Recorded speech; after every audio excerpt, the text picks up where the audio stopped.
আচ্ছা, সোনারিকা এখানেই কাজ করতো না? আগে হ্যাঁ, এখানেই কাজ করতো। আপনারা কে? সিআইডি। সোনারিকা খুন হয়ে গেছে। সে কি?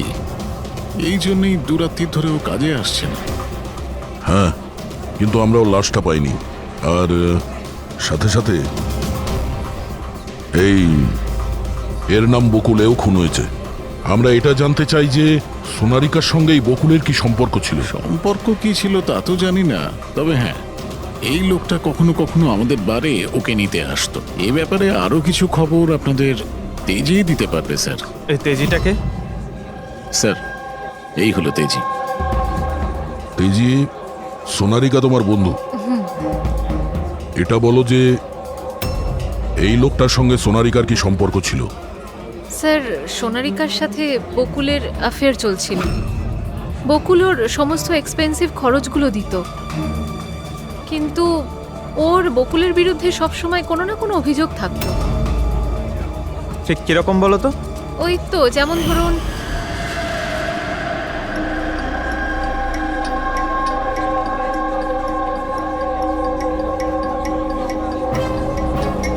সোনারিকা কি হয়েছে? আমি বকুলের সাথে এই সম্পর্কটা আর কন্টিনিউ করতে পারবো কিন্তু না। কেন, কি হয়েছে? না এই সম্পর্কটা রেখে আমি কোনো টাকা পয়সা পাচ্ছি, না ওই বকুল নিজের বউকে ডিভোর্স দিচ্ছে। কিছু একটা করতেই হবে। কি করবি তুই? ব্ল্যাকমেল। কি? আমি ওকে ব্ল্যাকমেল করব যে আমাকে এই নাটকটা করতে বাধ্য করেছে। তাহলে কেউ সোনারিকাকে টাকা দিচ্ছিল বকুলের সাথে ভালোবাসার নাটক করার জন্য।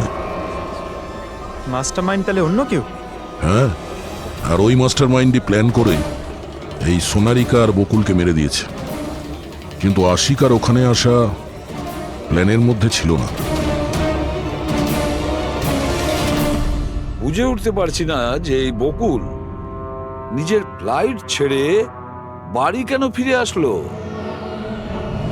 আর স্যার, খুনি যদি বকুলের গার্লফ্রেন্ডকে মারতেই চেয়েছিল তাহলে অন্য কোথাও মারতে পারতো, ওই বাড়িতেই কেন মারতে গেল?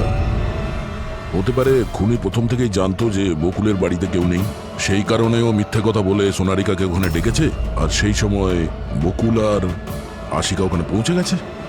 এটা হতে পারে, কিন্তু স্যার, লাশটাকে ঘরের বাইরে কোথায় নিয়ে যেতে পারে আর কিভাবে? কারণ বকুলের বাড়ির সমস্ত গাড়ি তো আগে থেকেই বাইরে ছিল। উনি যদি চাইতো তাহলে লাশটাকে টুকরো করে ওর সুটকেসে নিয়ে যেতে পারতো, বা লাশটাকে টুকরো করে প্লাস্টিকে ভরে ডাস্টবিনেও ফেলে দিতে পারতো। ওই যে ডাস্টবিনগুলো আছে না বাইরে। হ্যাঁ স্যার। একটা গাড়ি দাঁড়িয়ে ছিল, একটা বাইক, একটা গার্বেজ ভ্যানও ছিল। কি রাত্রি 1টার সময়? রাত্রি 1টার সময় বাংলোর বাইরে ময়লার গাড়ি দাঁড়িয়ে ছিল? তার মানে স্যার এই খুনটা প্ল্যান করা ছিল। খুনি গার্বেজ ভ্যান নিয়ে এসেছিল লাশটাকে সরিয়ে ফেলার জন্য। আর স্যার, এই ফ্লুরোসেন্ট অরেঞ্জ কাপড় গার্বেজ ভ্যানের লোকেরাই তো পরে। স্যার, হ্যাঁ, চেতন যেই কোম্পানির বিজনেস ডিনারে গিয়েছিল, এই নামে কোনো কোম্পানিই নেই। আমার বিজনেস মিটিং ছিল হোটেল কিডসে। আর কীর্তির মা বাইরের কিছুই খায়নি। আমার মা ব্যান্ড্রয় থাকেন। মায়ের হঠাৎ করে ফুড পয়জনিং হয়েছিল, আমি তাই মায়ের কাছে আবার গেছিলাম। একবার ফুড পয়জন হোক কেমন? ঠিক আছে, এটাও জানা দরকার যে যে রাতে বকুল আর ওই মেয়েটা খুন হয়েছে, ওই রাতে খান্ডালা থেকে কোনো ট্যাক্সি বা প্রাইভেট কার বাংলোতে এসেছে।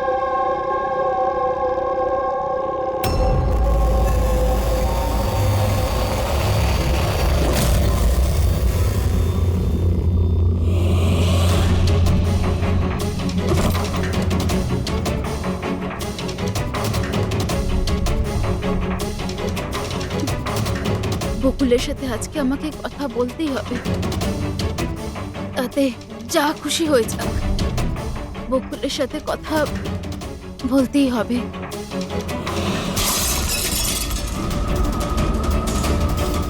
বাড়িতে তো কেউ নেই, তাহলে এই আওয়াজ কিসের?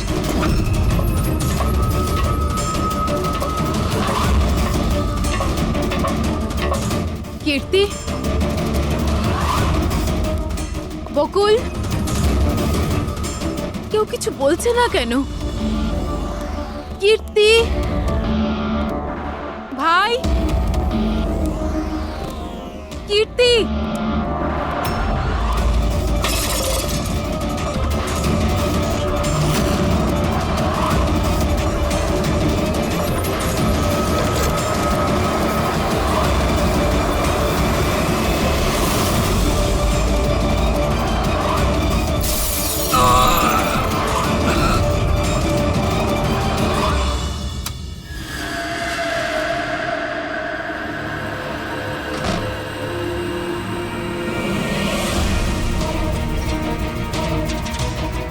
দাদার সুটকেস?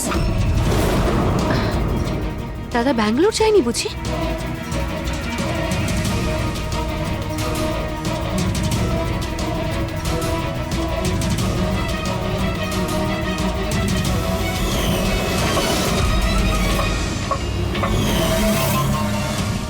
বৌদিও ফিরে চলে এসেছে।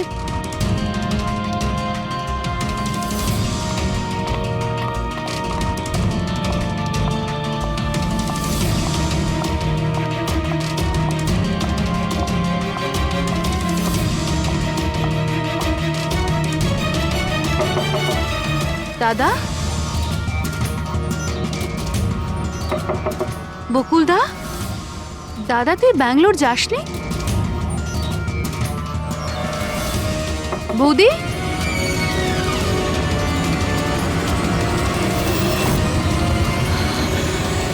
দাদা! দেখো কীর্তি, এটা খুনের ব্যাপার। আরো একবার ভেবে নাও, তুমি যে কথাগুলো বলছো সেগুলো সত্যি?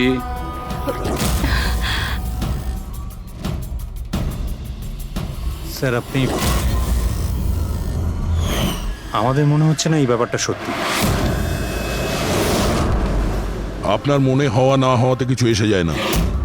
যখন আপনাকে কিছু জিজ্ঞাসা করা হবে তখনই বলবেন। হতে পারে ও সত্যি বলছে, কি জানি। আমি পাগল নই, আমি সম্পূর্ণ সুস্থ। আমি বলছি তো আপনাদের, আশিকা বৌদি নিজেই বলেছে, বৌদি নিজে দাদাকে খুন করেছে। তোমার মায়ের রোগের ব্যাপারে সত্যি সত্যি বলো। ওনার মেয়ের শিনার কথা অনুযায়ী ওনার এই অবস্থা ঘরের খাবার খেয়ে হয়নি। হ্যাঁ এটা সত্যি, মা ঘরের কোনো খাবার খায়নি। বরং মা তো আমাকে বলছিল যে মা ড্রাইভারের সাথে কোথাও বাইরে গেছিল আর কারে বসে কিছু ওষুধ খেয়েছিল। ওষুধ খেয়েছিল? হ্যাঁ, আমাদের ড্রাইভার অমনও তাই বলছিল। তোমাদের ড্রাইভার এখন কোথায়? স্যার, আমি সমস্ত ড্রাইভারদের নিয়ে এসেছি যারা গার্বেজ ভ্যান চালায়। আমরা একটা গার্বেজ ভ্যানের সন্ধান পেয়েছি, যেটা মাঝরাতে রাস্তার মাঝখানে দাঁড়িয়েছিল, যাতে লাশ বয়ে নিয়ে যাওয়া হয়েছিল। ভ্যানের ব্যাপারে জানতে পেরে গিয়েছি। সার্ভেলেন্স ক্যামেরাতে আমরা সেটা পরিষ্কার দেখতে পেয়েছি। কেন?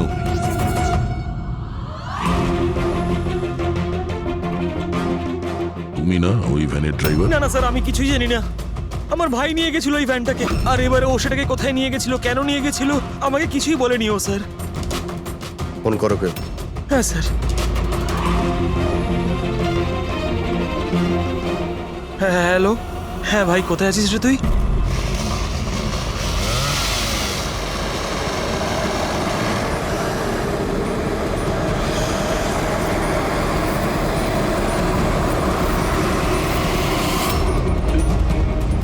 কি ভাই, কেমন আছেন?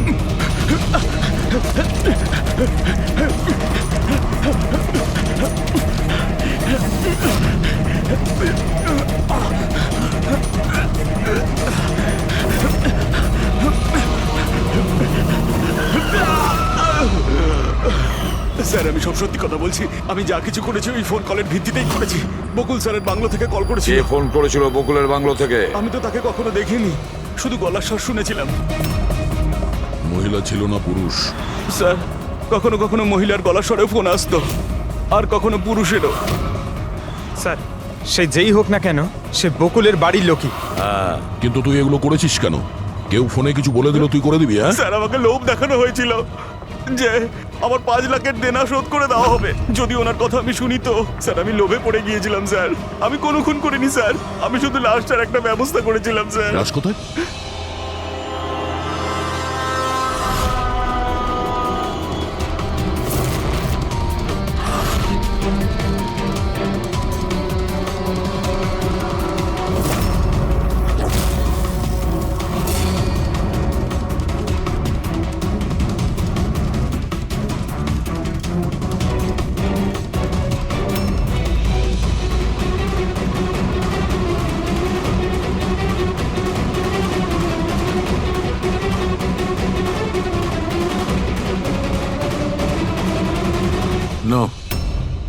এই মেয়েটার গলা টেপা হয়েছে আর তাতেই ওর মৃত্যু হয়েছে।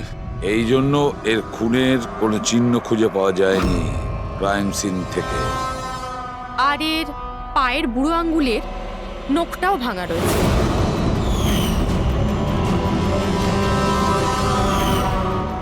আর ডক্টর এগুলো কি? এই যে হলুদ হলুদ দাগ, এটাই তো এই কেসের সবচেয়ে বড় সূত্র। চলুন সবাই দাঁড়িয়ে যান। দাঁড়ান। আর কত জিজ্ঞাসাবাদ করবেন আপনারা? সবই তো বলে দিয়েছি আমরা। এবার আর কোনো জিজ্ঞাসাবাদ করব না। হ্যাঁ, আপনাদের প্রত্যেকের নার্কো টেস্ট হবে।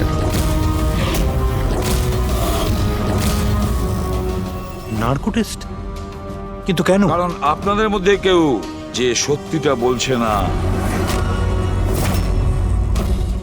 আপনাদের কাছে কোর্টের পারমিশন আছে এই নার্কো টেস্টের জন্য? হ্যাঁ, পারমিশন ছাড়া আমরা কিচ্ছু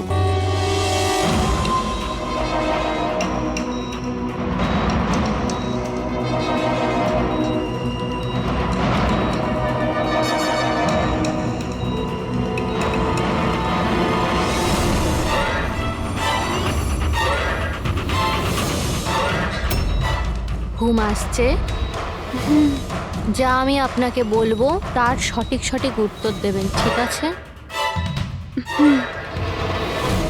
সোনারিকাকে আপনি চেনেন? হ্যাঁ বকুলের যে অ্যাফেয়ার ছিল ওর সাথে, এটাও জানতেন আপনি? হ্যাঁ, আমার দুজনকেই সন্দেহ হতো। তাহলে আশিকাই কি ওকে খুন করেছে?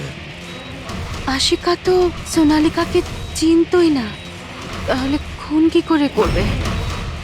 আপনার এখন ঘুম পাচ্ছে? সোনারিকাকে আপনি চেনেন? না। বকুলের সাথে সোনারিকার অ্যাফেয়ার আছে, এটা কি আপনি জানেন? না। তাহলে আশিকাই কি ওকে খুন করেছে?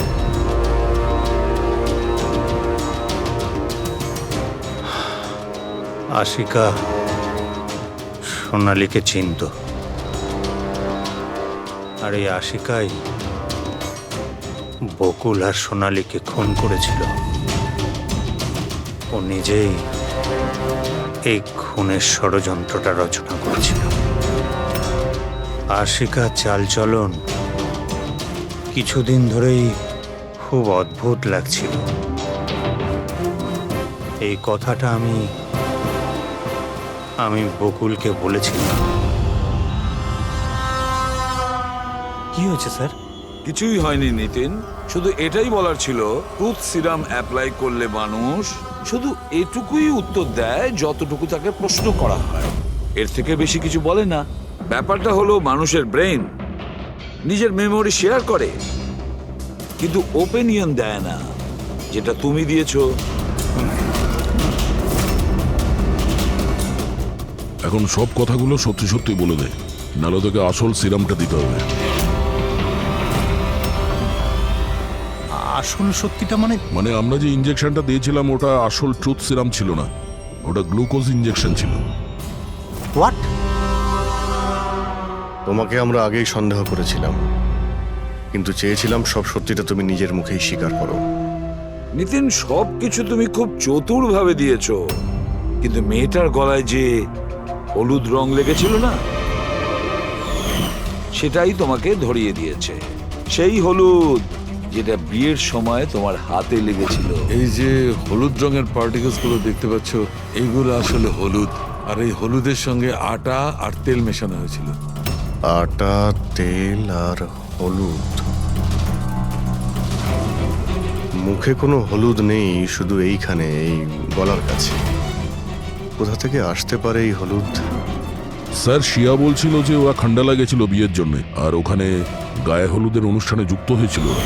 বকুল 500 কোটির রাজত্ব চালাতো, সেই রাজত্ব যেটা আমি তৈরি করেছিলাম, কিন্তু আমাকেই ওই রাজত্ব থেকে বার করে দেওয়ার চেষ্টায় ছিল। ওর সঙ্গে তুমি কথা বলতে, ওকে বোঝাতে। কথা বলার অনেক চেষ্টা করেছিলাম স্যার, অনেকবার চেষ্টা করেছিলাম, কিন্তু ও শুনতো তবে না। ভাই ছিল আমারও, আমি কখনো মারতে চাইনি ওকে, কিন্তু পুরো রাজত্বটা নিজের নামে করতে চাইছিল। সেই জন্য আমি একটা প্ল্যান করলাম। কি প্ল্যান করেছিলে? বকুল আর আশিকার প্রায় প্রতিদিনই ঝগড়াঝাটি হতো। ও আশিকাকে ছেড়ে দিতে চাইছিল। আমি সোনালীকে টাকার লোভ দেখালাম আর ওকে বললাম যে বকুলের সাথে মিথ্যে ভালোবাসার নাটক করে যাক। আর একদিন সময় হলে ওকে বিয়েও করে নিক। আসলে আমি এই সোনালীর মাধ্যমেই আমার হারানো রাজত্ব ফিরে পেতে চাইছিলাম। কিন্তু ওকে কেন মেরে দিলে? ও তো তোমার সঙ্গই দিচ্ছিল। সেটা প্রথমে স্যার, কিন্তু পরেও আমাকে ব্ল্যাকমেল করা শুরু করলো। আর সেই জন্যই তুমি মেয়েটিকে কায়দা করে বাড়িতে ডেকে নিয়েছো। হ্যাঁ স্যার, সেই রাতে আমি এমন সিচুয়েশন ক্রিয়েট করলাম যাতে কি সমস্ত লোক বাড়ির বাইরে থাকে। আমিও ওয়াইফকে নিয়ে খান্ডালা চলে গেলাম। আর যেই আমার ওয়াইফ ওষুধ খেয়ে শুয়ে পড়লো, আমি সঙ্গে সঙ্গে ট্যাক্সি নিয়ে এখানে চলে এলাম আর আমনকেও ডেকে নিলাম। সোনালীর ঘরে পৌঁছতেই, দেখো সোনালী, আমার কথাটা বোঝার চেষ্টা করো। যদি এই মাঝপথে তুমি আমার সঙ্গটা ছেড়ে দাও তো আমার পুরো প্ল্যানটা বানচাল হয়ে যাবে। হয়ে যাক তোমার সব প্ল্যান বানচাল, আমার কিচ্ছু যায় আসে না তাতে। আর এমনিতেও ওই বকুলের প্রতি আমার কোনো ইন্টারেস্ট নেই। আমি ওকে ভালোবাসি না আর ওকে বিয়েও করতে চাই না।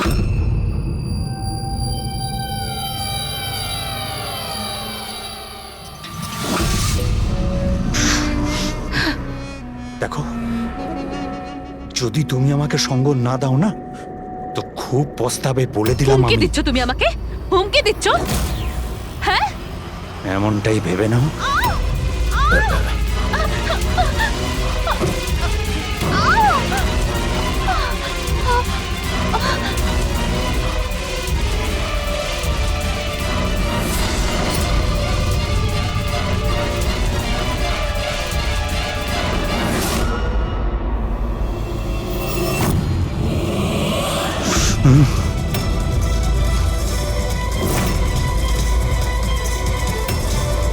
দাদা, বকুল, এটা কি করলে তুমি? না না, এই সোনালী আমাকে ফাঁসানোর চেষ্টা সোনালী, করছে। আমি পুলিশকে ফোন করব। আমি এক্ষুনি ফোন করছি। বকুল!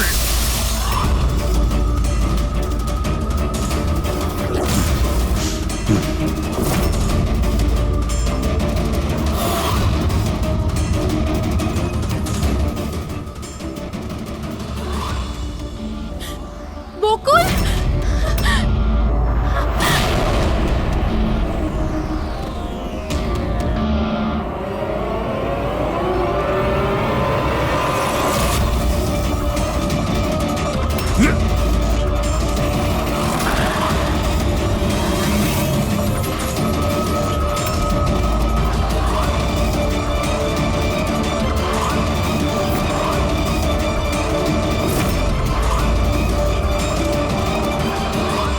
আমি অমনকে ফোনে প্রথমেই বলে দিয়েছিলাম সোনালীর লাশটা একেবারে সরিয়ে ফেলতে, আর ও একেবারে সেই কাজটাই করেছিল। টাকার লোভে পড়ে তুমি এতটাই অন্ধ হয়েছিলে যে নিজের সম্পর্কটাই ভুলে গিয়েছিলে। নিজের ভাইয়ের প্রাণটা নিয়ে নিয়েছো, আর তার উপরেও নিজের সঙ্গী মেয়েটিকেও খুন করলে তুমি। আইন তোমাকে কোনোদিন ক্ষমা করবে না। কঠোরতম শাস্তি হবে তোমার, হয়তো ফাঁসি।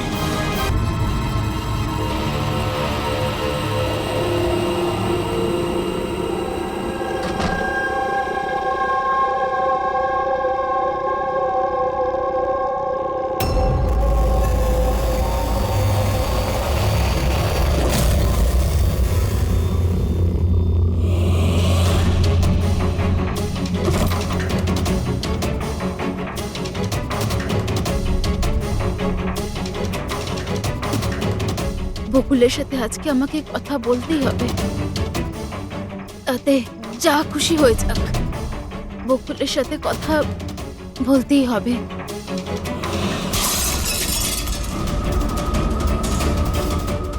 বাড়িতে তো কেউ নেই, তাহলে এই আওয়াজ কিসের?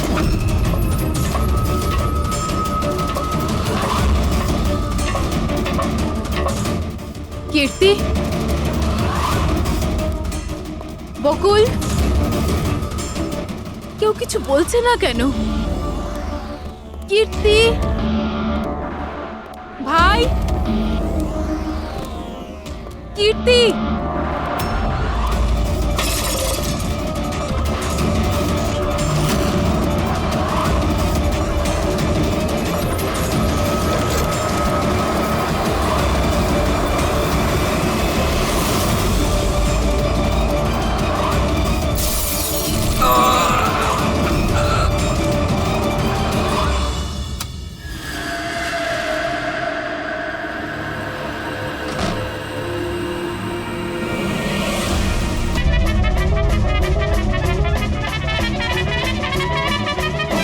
আমি মঙ্গলসূত্রের দিব্যিকে বলছি। আমি তো তোমার অর্ধাঙ্গিনী, আমি কোনো অপরাধী নই। তুমি আমাকে এখানে কেন নিয়ে এসেছো? ধর্মপত্নী, বউ, স্ত্রী, অর্ধাঙ্গিনী, চুপ করো তো। শুনে শুনে আমার কান পচে গেল। আচ্ছা, এতই যখন অসুবিধা আমাকে বিয়ে করার, তাহলে বিয়েটা করেছিলে কেন বলো? স্যার, আমার তোর সাথে বিয়ে করার ইচ্ছেই ছিল না। ওই আমার কাছে এসেছিল আর বাচ্চাদের মতো কান্নাকাটি করছিল, বললো রজনী আমাকে বিয়ে করে নাও, তোমাকে আমি অনেক ভালোবাসি, তোমাকে ছাড়া আমি কোনো মতেই বাঁচতে পারবো না, আমি মরে যাব, বিয়ে করো আমাকে। আমি গিয়েছিলাম তোমার কাছে কাঁদতে কাঁদতে যে আমাকে বিয়ে করে নাও। হ্যাঁ, এত খারাপ দিন আসেনি আমার।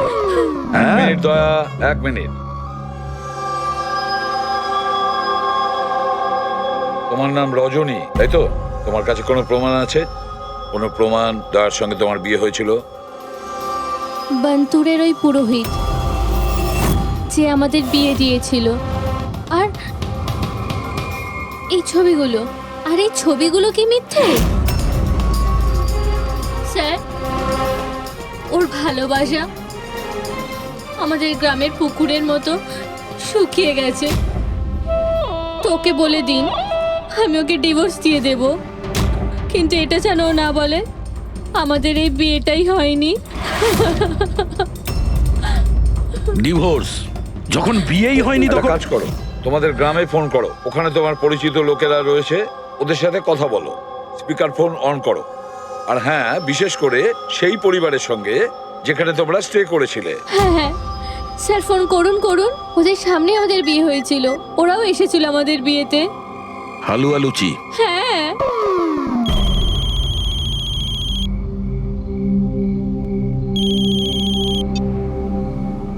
হ্যালো।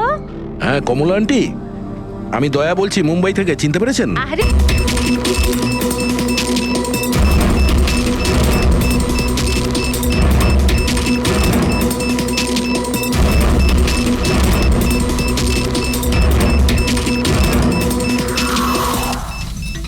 সত্যি এবারের ধামাকা এমন হবে যার শব্দ অনেকগুলো যুগ মনে রাখবে। আমরা ঠিকঠাক বেরোতে পারবো তো এখান থেকে? আরে 100%। এমনিতেও আমাদের ওপর কারোর সন্দেহ নেই, আর যতক্ষণে আমরা এখান থেকে বেরোবো ততক্ষণে তো এই বাড়ির আর এই জায়গাটারও চিহ্ন মিটে যাবে।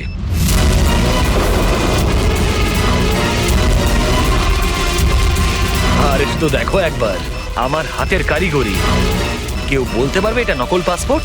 তুমি নকল পাসপোর্ট নিয়েই পড়ে থাকো, আসল ধামাকা তো আমি করব।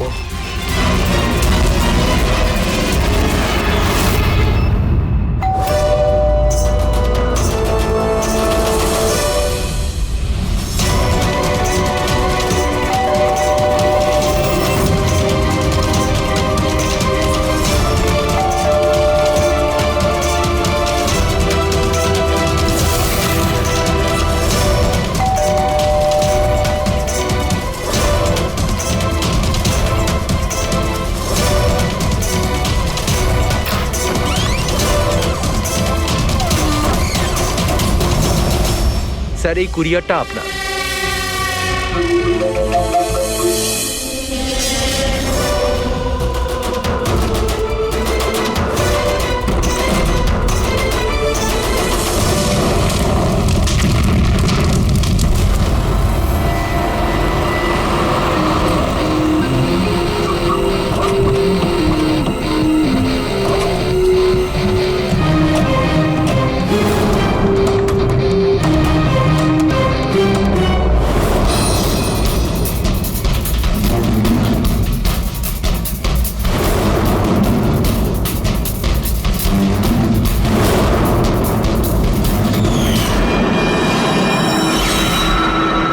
এজেন্ট বানি, ইন্টেলিজেন্স ডিপার্টমেন্ট থেকে।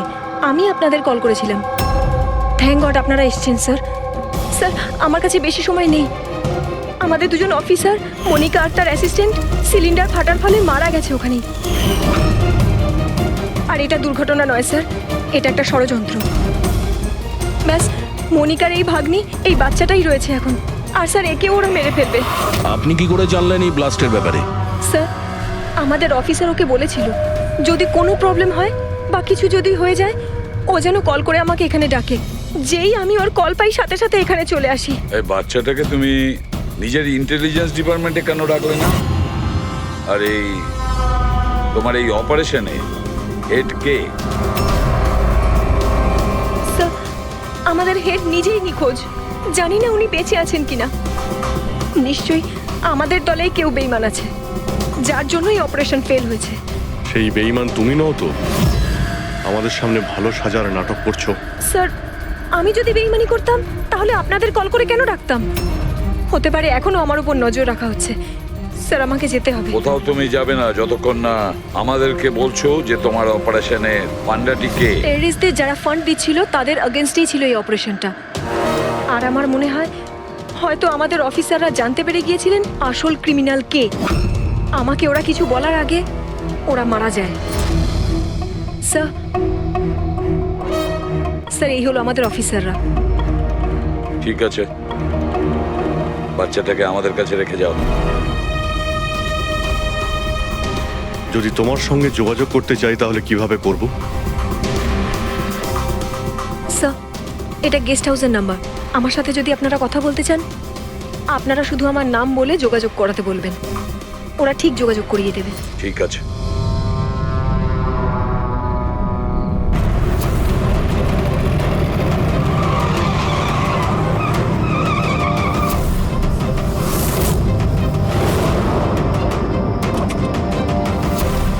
আমার ঘরে লাইট? এ কে ঢুকেছে?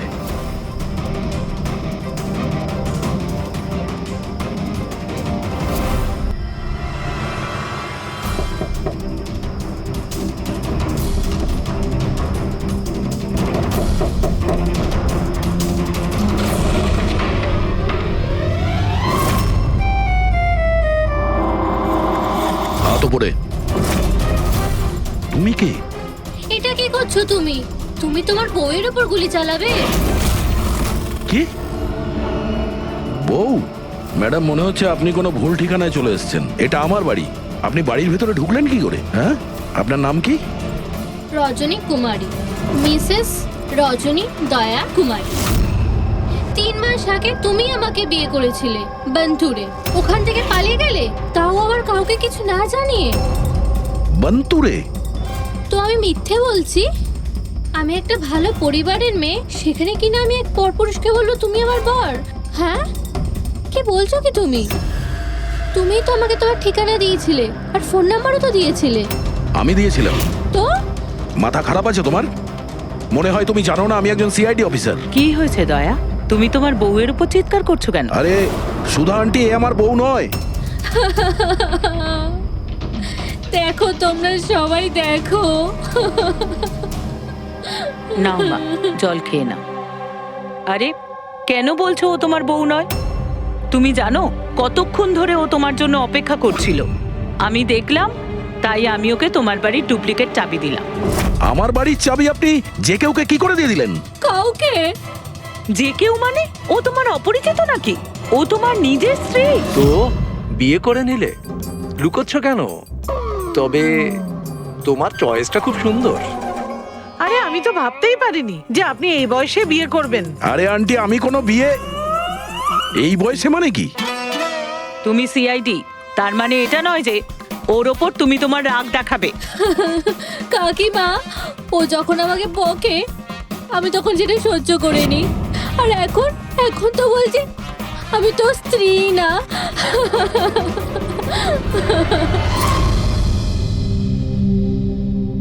খাও। শাবাশ, গুড। শোনো মা, তুমি খাও, আমি একটু ফোনটা ধরি। হ্যাঁ হ্যাঁ দয়া, স্যার আমি একটা অদ্ভুত সিচুয়েশনে ফেসে আছি স্যার, আপনার সঙ্গে দেখা করতে চাই।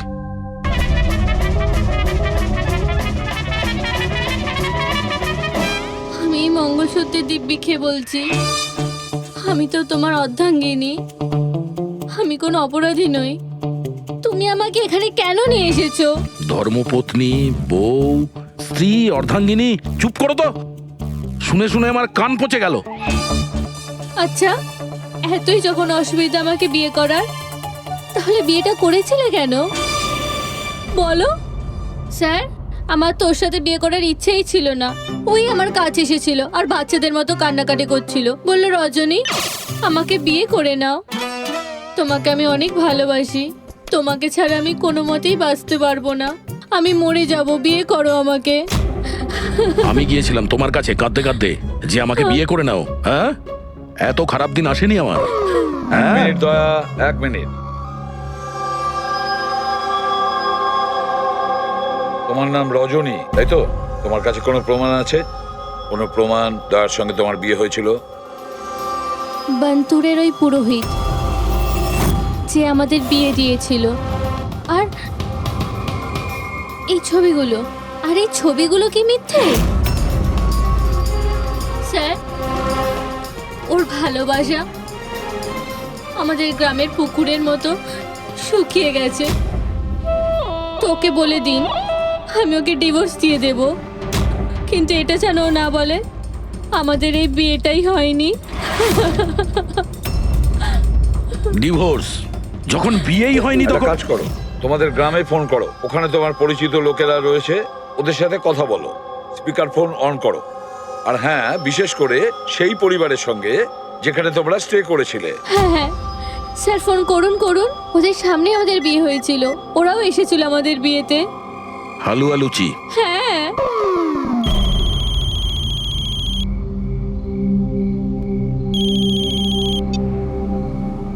হ্যালো। হ্যাঁ কমলা আন্টি, আমি দয়া বলছি মুম্বাই থেকে, চিনতে পেরেছেন? আরে দয়া, কি বাবা, তোমায় চিনতে পারবো না কেন? আমাকে হঠাৎ মনে পড়লো। রজনী ঠিকঠাক বাড়ি পৌঁছেছে তো? তোমার বাড়ি খুঁজতে অসুবিধা হয়নি তো? কমলা কাকি,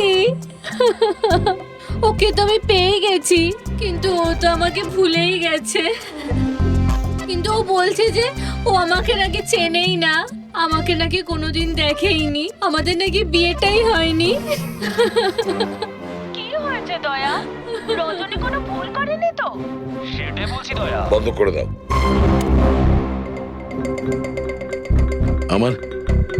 আমার মাথায় কিচ্ছু আসছে না স্যার, এটা কি হচ্ছে? কেন কেন করছো তুমি এগুলো? কি উদ্দেশ্য তোমার? বলো কি উদ্দেশ্য তোমার? স্যার, স্যার আপনার বন্ধুরা এসেছে। আরে তোরা এখানে কি মনে করে? হাই। আরে আমি ফোন করতেই যাচ্ছিলাম তোদের দুজনকে। আরে কেন আসতাম না, বৌদি ফোন করেছিল আমাদের, তাই তাড়াতাড়ি চলে এলাম। কিন্তু হয়েছেটা কি বৌদি, তুমি কাঁদছো কেন? আর এখানে রয়েছো কেন? দয়া, আরে তুই সত্যি কথা বল, কি করেছিস তুই বৌদির সাথে? কেন কাঁদছে বৌদি? আরে কিসের বৌদি, কার বৌদি? তোদের দুজনের মাথা খারাপ নাকি? আমরা বান্তুর গেছিলাম 5 দিনের জন্য, ওখানে ট্রেকিং করেছি আমরা, শিরদেবাবুর বাড়িতে উঠেছিলাম আমরা, তারপরে ব্যাক করে এসেছি আমরা, ব্যাস। আর কি? আরে আমরা মিথ্যে বলছি না, তোর বিয়ে হয়ে গেছিল, আমার কাছে ছবিও আছে তো তার।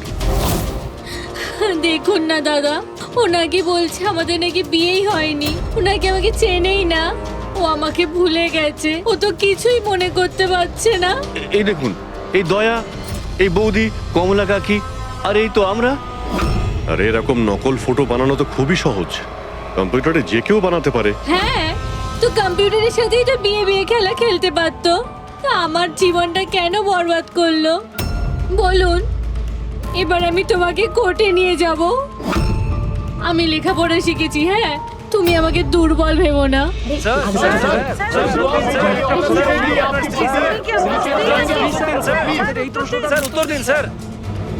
এটা কি সত্যি যে সিনিয়র ইন্সপেক্টর দয়া নিজের স্ত্রীর উপর অত্যাচার করছেন? অদ্ভুত ব্যাপার, আপনারা সত্যি কথা না জেনে যা খুশি বলে যাচ্ছেন আমার ব্যাপারে। আপনাদের কি মনে হয় আপনারা সিআইডি তে আছেন বলে নিজেদের পাওয়ারের মিসইউজ করতে পারবেন আপনারা? দেখুন, আমরা সিআইডির লোকেরা না কোনো অন্যায় করি, না কোনো অন্যায়কে সমর্থন করি, বুঝেছেন? এই মিডিয়া খবর পেল কি করে ভাই? আরে বুঝতে পারছি না ভাই, মনে হচ্ছে প্রতিবেশীরা ফোন করেছে। নমস্কার। নমস্কার। আমি সামন্ত, সমাজসেবক। আমি থাকতে এই দেশের নারীর ওপর কোনো অত্যাচার হতে পারে না। স্যার, আমি হলাম দামিনী।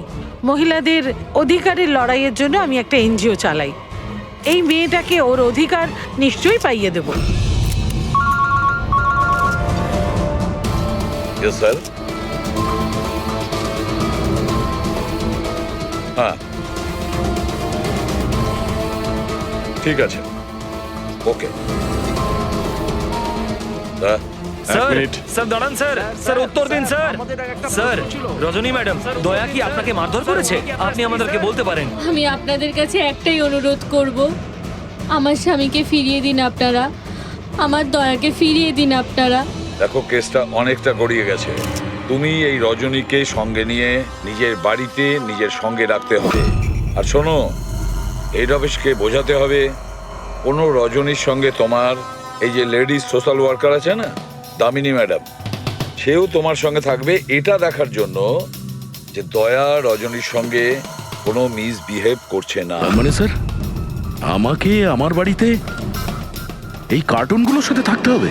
থাকতে হবে দয়া, যতক্ষণ না এই রজনী কে জানা যাচ্ছে তোমাকে থাকতে হবে। এখন তো স্যার এগুলো একটা খারাপ স্বপ্নের মতো মনে হচ্ছে। এমন মনে হচ্ছে যে আশপাশের দেশ থেকেও লোক আসবে এটা প্রমাণ করার জন্য যে এই রজনী আমার বউ। দয়া, যশবন্ত আর মনিকার খুন, আর তাছাড়া এই রজনী তোমার স্ত্রী সেজে তোমার বাড়িতে যে জোর করে চলে এসেছে, গন্ডগোল আছে দয়া, অনেক গন্ডগোল আছে। এরকম কিছু হতেই পারে না। আর এ কোনো অসহায় মেয়ে নয় স্যার। আমি ওর মুখের ওপর বন্দুক ধরেছিলাম, ওর মুখে কোনো রকম কৌতূহল বা ভয় কিচ্ছু ছিল না। স্যার, এই রজনীও হয়তো কোনো পাকা অপরাধী হবে। ওর গ্রামে গিয়ে একবার খোঁজ নাও তো, দেখো আসল ব্যাপারটা কি। আর যতক্ষণ তোমরা একসঙ্গে থাকবে, এই রজনী আর দামিনী দুজনের সঙ্গে ভালো ব্যবহার করতে হবে, না হলে এরা দুজনে মিলে এমন ঝামেলা করবে। হ্যাঁ স্যার, এবার ওদের খেলা ওদের সঙ্গেই খেলবো। বলবি, যেখানে যশবন্ত আর মনিকা খুন হয়েছে সেখানটা খুব ভালো করে দেখো। দেখো, কোনো না কোনো প্রমাণ তো নিশ্চয়ই পাওয়া যাবে। স্যার, আমার এই এজেন্ট বাণীকেও খুব একটা ঠিক লাগে না, ওকেও তো সন্দেহ হয়। আমরা ওকে ভরসা করে কোনো ভুল করছি না তো? গেস্ট হাউসে একবার ফোন করো, দেখি একবার। হ্যালো, বাসন্তী আছে? হ্যালো, আমি বাসন্তী বলছি। আমি জানতাম এত সহজে আপনারা সন্দেহের তালিকার বাইরে আমাকে রাখবেন না। ব্যাস অবস্থা বোঝার জন্য ফোন করেছিলাম। তবে বাইরের আবহাওয়া কিন্তু খুব একটা ভালো না, তাই বাসন্তী এখন এখানেই থাকবে। যখন যাবে বলে যাবে। স্যার, গেস্ট হাউসেই আছে। ঠিক আছে স্যার, আমি আসছি। দেখি এই রজনী নতুন কোন চাল চালার জন্য তৈরি হচ্ছে। আপডেট দিয়ে যেও। স্যার।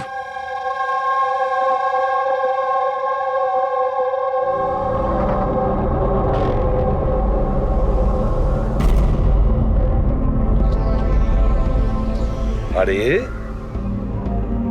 বলো মা, তুমি এখনো ঘুমোওনি? ঘুম আসছে না? না, কিছু নয় আঙ্কেল। না না না, এটা বললে কেন হবে? কিছু তো ব্যাপার আছে, তাই না? বলো। আঙ্কেল, ওই মা আমায় বলেছিল যদি আমি ওনার মতো ডিটেকটিভ হতে চাই তাহলে সবসময় সতর্ক থাকতে হবে, চোখ কান সবসময় খুলে রাখতে হবে। বাহ, ঠিক কথা বলেছো। তাহলে চলো, আমি তোমাকে একটা প্রশ্ন করছি, ঠিক ঠিক উত্তর দেবে। হ্যাঁ, মনে করে দেখো, তুমি ওখানে ওই আন্টিকে তুমি ফোন করেছিলে, তার আগে কি হয়েছিল? আমি বাইরে খেলছিলাম, খেলতে গিয়ে আমি পড়ে গেলাম, তারপর আমি ঘরে গিয়ে জামা বদলালাম, তারপর আবার খেলতে শুরু করলাম। তারপর খুব জোরে আওয়াজ হলো। আরে বাবা, তারপরে? দুষ্যন্ত আঙ্কেল বলেছিল যদি কখনো এরকম হয় তাহলে বানের দোকানে গিয়ে বানি আন্টিকে ফোন করতে, আর আন্টি না আসা অবধি ওখানেই থাকতে। সাব্বাস মা, ঠিক করেছো তুমি। যাও যাও, ঘুমিয়ে পড়ো। হ্যাঁ আঙ্কেল, মাসি আর দুষ্যন্ত আঙ্কেল আর কখনো ফিরবে না।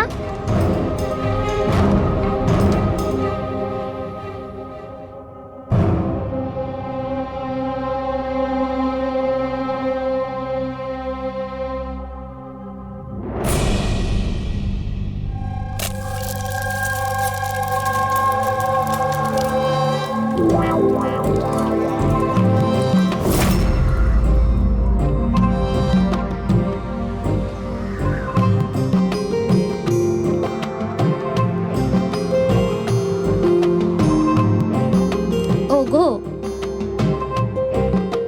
ছি, ছি। পতি পরমেশ্বর,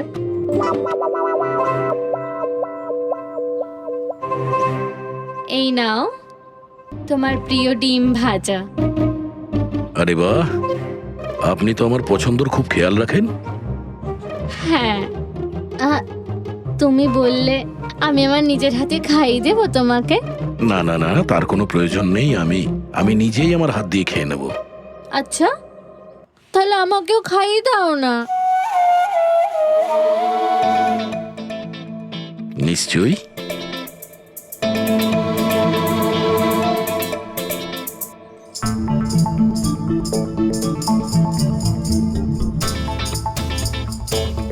কেমন লাগলো? হেভি হয়েছে। আচ্ছা, তুমি এত ভালোবেসে কথা বলছো আমার সাথে, যেমন বিয়ের দিন বলেছিলে। খুব ভালো লাগছে আমার। আমি কি আমার রেডিওটা একটু চালাতে পারবো? একটু পুরনো ঠিকই, খটখট করে, কিন্তু আমার খুব পছন্দের। খটখট করে আপনার মতো? হ্যাঁ, কি বললেন? না, আপনি রেডিও শুনতে পারেন বিন্দাস। যাই হোক, আজ আমি শহরের বাইরে যাচ্ছি একটা কেসের ব্যাপারে, কালকেই ফিরবো। যাই হোক, দামিনী দেবী তো আছেন। ঠিক আছে, আমি আসি। শোনো না, বলো না। তাড়াতাড়ি আসবে, হ্যাঁ? আর মনে করে আমাকে একটা ফোন করবে, হ্যাঁ? শুধু তোমাকেই মনে করব। এখন আমি চলি। হ্যাঁ, আমি চলে যাচ্ছি বলতে নেই, বলতে হয় আসি। এরকম বলে? হ্যাঁ। ঠিক আছে, আমি আসছি। হ্যাঁ, ইন্সপেক্টর যুবরাজ। হ্যাঁ, ইয়েস ম্যাডাম। এই হলো রিপোর্ট যেগুলো আপনি চেয়েছিলেন। সিলিন্ডার ব্লাস্ট আর শর্ট সার্কিটের দুটো লাশ পেয়েছি। আমরা আরও অনুসন্ধান চালানোর আগেই কেস সিআইডির কাছে চলে যায়। বাড়ি ব্লাস্টের পর যেরকম ছিল সেরকমই আছে তো? আগে হ্যাঁ, আসুন দেখুন। চলুন।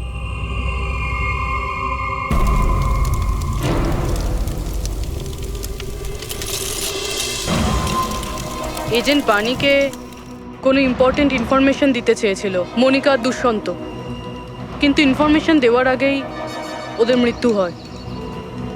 হয়তো ওই ইনফরমেশন রিলেটেড কোনো প্রমাণ পেয়ে যাবো এখানে। হ্যাঁ, চলুন দেখি।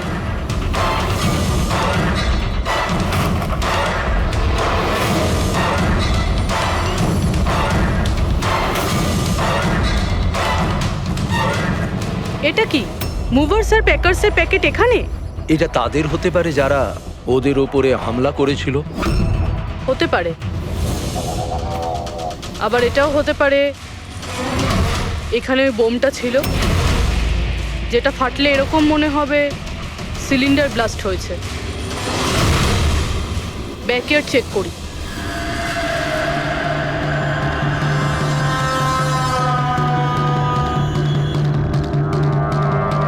এখানে তো সেরকম কিছু নেই। এক মিনিট। এই কুরিয়ারের কভারটা এখানে কি করছে? জাপানিজে লেখা, শুধু নামটা ইংলিশে রয়েছে, মারিয়া ফার্নস। এই মারিয়াটা কে? মনিকা মারিয়া ফ্রান্স নামে পরিচিত ছিল।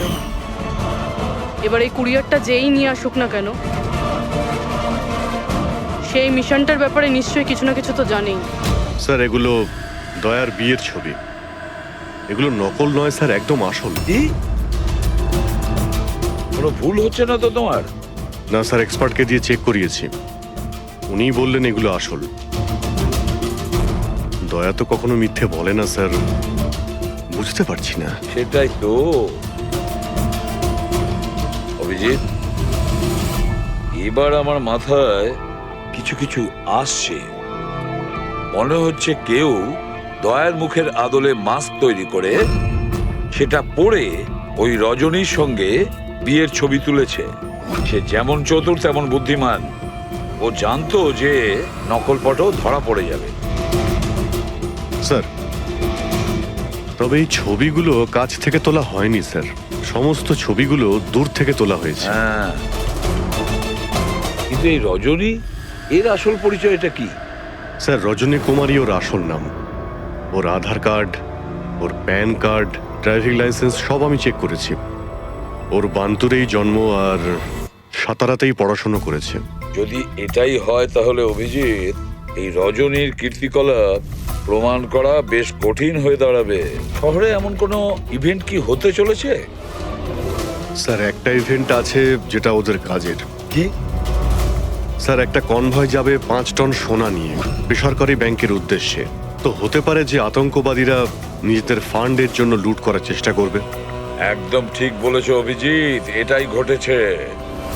যারই সিকিউরিটি আছে না এই সোনার ট্রান্সপোর্টে, ওকে বলতে হবে, ওকে অ্যালার্ট করতে হবে।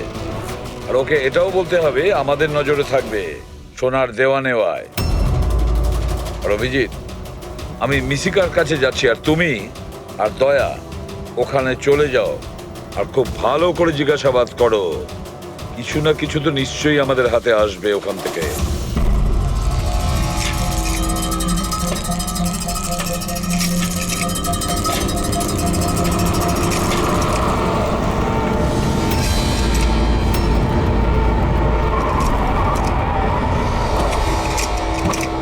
তাহলে এই হলো তোমার শ্বশুর বাড়ি।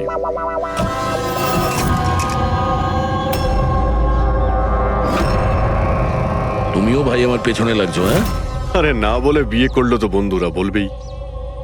কমলা আন্টি নমস্কার। হ্যাঁ, নমস্কার। কেমন আছেন আপনি? আমি ঠিক আছি। রজনীর সাথে ঝগড়া করনি তো? আরে এসো এসো জামাই বাবা, এসো। কি খাবে? রজনী মা তো কিছু বলেনি। কিছু ব্যবস্থা করছি। না, কোনো ব্যাপার না, ঠিক আছে।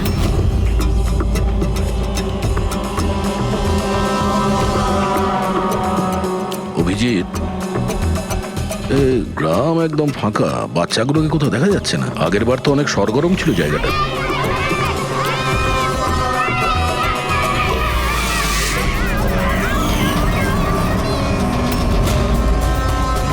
এদেরকে কোথাও যেন দেখেছি।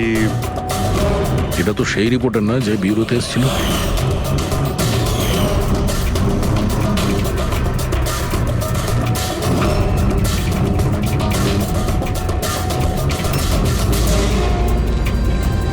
আচ্ছা কাকা, সব ঠিক আছে তো এখানে? হ্যাঁ হ্যাঁ, সবকিছু ঠিকই তো আছে। না মানে আমরা এমনি খোঁজ খবর নিতে এসেছিলাম আর কি। বসবেন না? না না, আমরা আমরা আসছি। হ্যাঁ, আবার আসবেন।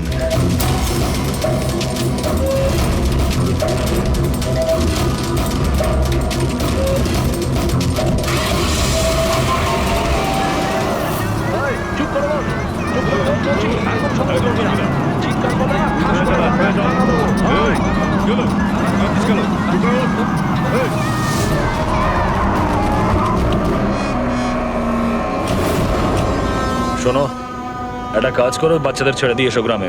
সিআইডি চলে গেছে ওখান থেকে। যাইনি, সবে তো এলাম। বড় ভুল করেছিস।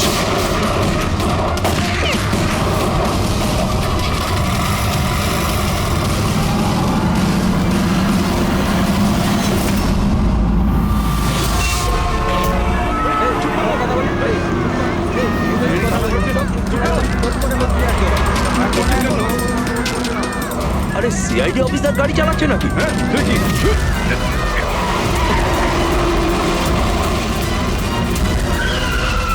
আরে আরো একজন সিআইডি অফিসার আমাদের পিছু নিয়েছে, ওকে গাড়ি থামাতে দিও না।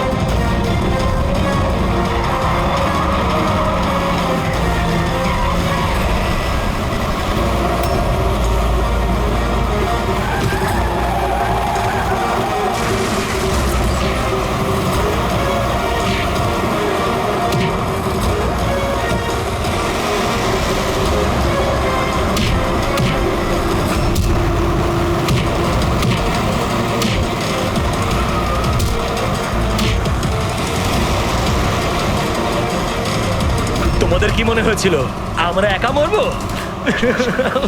তোমাদের একসাথে নিয়ে মরবো। বাস দাঁড় করাও তাড়াতাড়ি। চলো বাইরে যাও, বাচ্চারা বাইরে যাও তাড়াতাড়ি।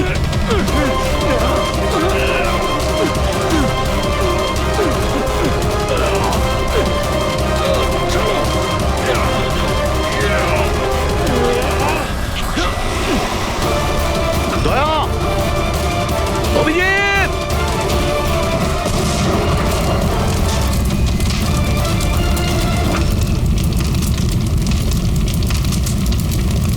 স্যার এই কুরিয়ারের প্যাকেটটা পেয়েছি ওই ক্রাইম সিন থেকে।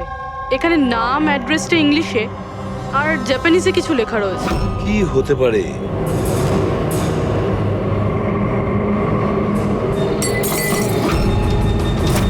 কি হচ্ছে? মিশিকা? মিশিকা? মিশিকা? কি হয়েছে মা? চোখ খোল মা। ডাক্তারকে ডাকো।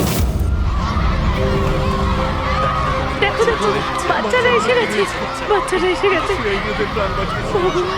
ভগবান আমাদের কথা শুনেছে। আমার সোনা, কেমন আছিস তুই? মাত্র 5 টন সোনার জন্য এরা সুইসাইড বম্বার সেজে ঘুরে বেড়াচ্ছে আর নিজেকে নিজে উড়িয়েও দিল।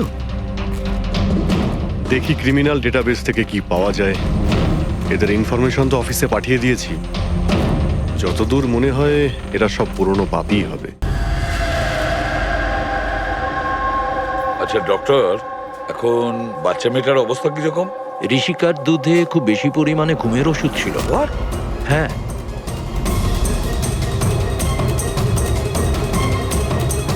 শুনেছেন আপনি ডক্টর কি বললেন? ওর দুধের মধ্যে ঘুমের ওষুধ মেশানো ছিল। ঘুমের ওষুধ দুধের সঙ্গে মিশলো কি করে? কে মিশিয়েছে সেই ঘুমের ওষুধ? এই দায়িত্ব দেওয়া হয়েছিল আপনাকে? স্যার আমি এই ব্যাপারে কিছুই জানি না। আমি তেমন কিছুই করিনি। যেমন দুধ দুধওয়ালা দিয়ে গেছিল সেটাই খাওয়ানো হয়েছে। তাহলে কি শামু ওষুধ মেশানো দুধ বাড়িতে দিয়ে গেছে খাওয়ার জন্য? ও আজকে আসেনি, ওর শরীর ভালো ছিল না আজকে। ও অন্য আরেকজন দুধওয়ালাকে পাঠিয়েছিল। আর সেটা আপনি আমাকে এখন বলছেন? কিছুই বুঝতে পারছি না।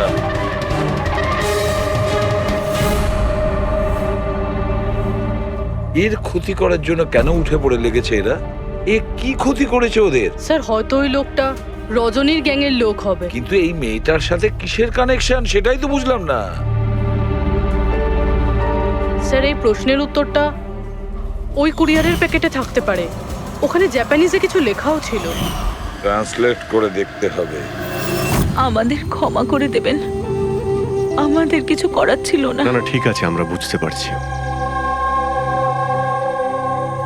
আমার বন্ধু এবং প্রতিবেশীদেরও এরকম ভাবেই ধমকেছে মনে হয় মিথ্যে কথা বলার জন্য। কিছু তো প্ল্যান আছে। এত কিছু করেছে মানে বেশ বড় সড় উদ্দেশ্য আছে। এই যে এদের রিপোর্ট এসে গেছে। এই যে সুইসাইড বম্বার ছিল ওর নাম হলো পুরান। কান্ডুল আজম আতঙ্কবাদী গ্রুপের লোকজনেরা। কুবের শাসা, মালজি আর এই কঠিয়াল, এই 3 জনের ফাঁসির সাজা হয়েছে তিনুয়ারাতে এই ব্লাস্ট করার অপরাধে। এদের পরবর্তী উদ্দেশ্য মনে হচ্ছে সোনা লুট করাই হবে। আচ্ছা এই রজনীর ব্যাপারে কি ভাবলে? রজনী, ওর ওপর নজর রাখার জন্য আমি পুরো ঘরেতে স্পাই ক্যামেরা লাগিয়ে দিয়েছি। অ্যালার্ট এসছে, রজনী কারোর সঙ্গে কন্ট্যাক্ট করছে। ডায়না বলছি, পুরো প্ল্যান ঠিক হয়ে গেছে। সোনা ওই ভ্যানে পুরনো রাস্তা দিয়ে 1টা থেকে 2টোর মধ্যে যাবে। ভ্যান সেই সময় লুট করতে হবে। আর চিন্তা করো না, সিআইডি কিছু বুঝতেই পারবে না। ওরা এটাই প্রমাণ করতে ব্যস্ত আমি দয়ার বউই নই। আর ওদের একটা খবর আমার কাছে আছে, কারণ ওদের সিআইডি বিউরোতে আমি একটা ছোট্ট মতো বাগ লাগিয়ে দিয়েছি। স্যার এখানে তো লেখা আছে যে কুরিয়ারে একটা লাল রঙের ফ্রক পাঠানো হয়েছে, নেট লাগানো। এটার কি কানেকশন এই কেসটার সাথে? লাল ফ্রক? রবি, যখন বানি মিশিকাকে আমাদের কাছে নিয়ে এসেছিল তখন ওই রকমই একটা ফ্রক পরেছিল, লাল রঙের ফ্রক, নেট লাগানো। কোনো না কোনো কানেকশন নিশ্চয়ই আছে, কোনো না কোনো কানেকশন। হ্যাঁ দয়া। স্যার এই হলো ডাকাতির পুরো প্ল্যান, যেটা দয়া স্যারের বাড়ি থেকে পেয়েছে। স্যার ভালো হয়েছে আমরা ওই রজনীকে আগে থেকে ধরিনি, নয়তো ওই আতঙ্কবাদী গ্যাং এই কাজটা অন্য কাউকে দিয়ে দিত। স্যার যখন ঘরে পৌঁছলাম তখন ও হ্যাম রেডিও, ইন্টারসেপ্টার, স্পাই ক্যাম্প সবকিছু ভেঙে দিয়েছিল। আর স্যার দামিনী দেবীও বাড়িতে ছিলেন না। আচ্ছা, রজনী ওর সাথে কিছু করেনি তো? আমার প্রথম থেকেই মনে হচ্ছিল স্যার এ কোনো ছোটখাটো অপরাধী নয়, হাই লেভেল ক্রিমিনাল। ইচ্ছে করেই আমাদের বিভ্রান্ত করছিল ওরা, যাতে আমরা অন্যদিকে যাই আর সেই সুযোগে ওরা 5 টন সোনা হাতিয়ে নিতে পারে। না অভিজিৎ, এমন কোনো প্রশ্ন আসছে এই কেসটায় যেটা এখনো পরিষ্কার নয়। রজনী ও জানতো যে ওখানে স্পাই ক্যামেরা আছে, আর ও দেখতে পারে যে ও কি বলছে, কি কাজ করছে, সবকিছু। তারপরেও ও এই পুরো প্ল্যানটা ক্লিয়ারলি বলে দিয়েছে। হতে পারে ও ওভার কনফিডেন্ট, ও চ্যালেঞ্জ করছে। আটকাতে পারো তো আটকে নাও। না দয়া, ও যদি চালাক ক্রিমিনাল হয় তাহলে বোকার মতন নয়, বুদ্ধিমানের মতন কাজ করবে। নিজের প্ল্যানিংটাকে এভাবে রিস্ক নেবে না।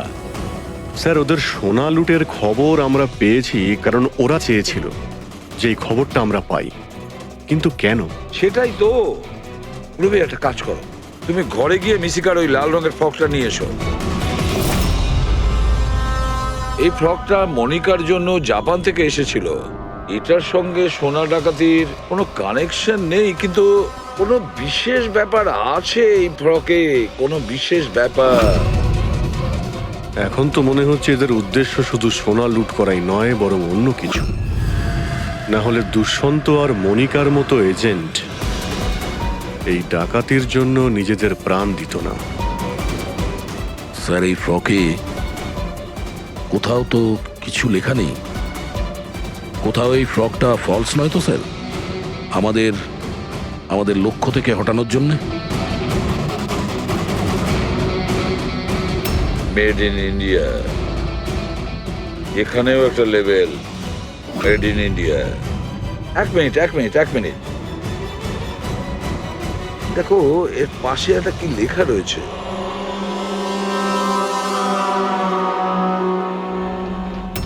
ভেতরে দেখো জাপানি ভাষায় লেখা, আর এদিকে মেড ইন ইন্ডিয়া। কি লেখা থাকতে পারে জাপানি ভাষায়? এটা ট্রান্সলেট করে দেখতে হবে। পুরবি, দেখো তো জাপানি ভাষায় কি লিখেছে, ট্রান্সলেট করে বলো তো।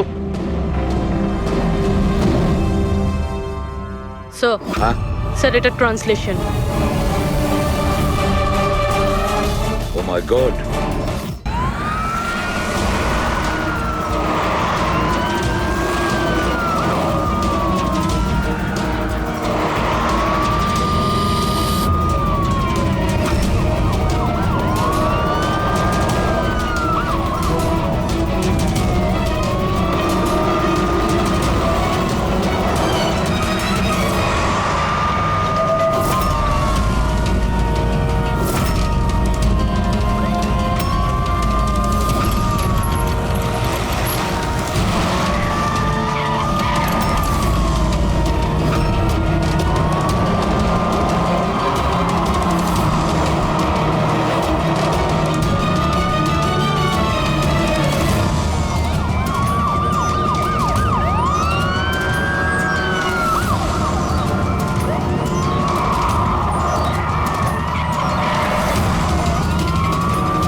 ব্যাস দাঁড়িয়ে যাও।